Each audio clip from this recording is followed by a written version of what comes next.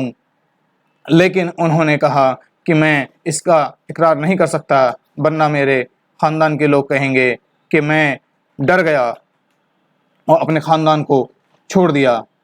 اور اس کے بعد ابو طالب بھی اس دنیا سے چل بسے۔ ہاں بھائی ابو طالب جو آپ صلی اللہ علیہ وسلم کے سہارا تھے، مددگار تھے اور آپ سے ہمدردی رکھتے تھے، آپ کے لیے بہت زیادہ محبت رکھتے تھے، ہر برے وقت میں آپ کا ساتھ دیتے۔ اس حادثے کو ابھی کوئی زیادہ وقت نہیں گزرا تھا، اس کے بعد حضرت خدیجہ رضی اللہ تعالی عنہا بھی اس دنیا سے چل بسیں۔ وہ خدیجہ جو پہلے دن سے اللہ کے رسول صلی اللہ علیہ وسلم کے ساتھ کھڑی تھیں، اس سے پہلے ایمان لے کر آئیں، ہر برے وقت میں ہر ضرورت کے وقت آپ کا ساتھ دیا۔ یہ وہ وقت تھا کہ جس میں اللہ کے رسول کو سب سے زیادہ تکلیف ہوئی۔ اور اس کے ساتھ ہی ہماری آج کی یونٹ 6 کی سمری مکمل ہوئی۔ وقت کو ہی جو بدل دے وہ ہے انسان عظیم، وقت کو ہی جو بدل دے وہ ہے انسان عظیم، وقت کے ساتھ بدلنا کوئی کردار نہیں۔ وآخر دعوانا ان الحمدللہ رب العالمین۔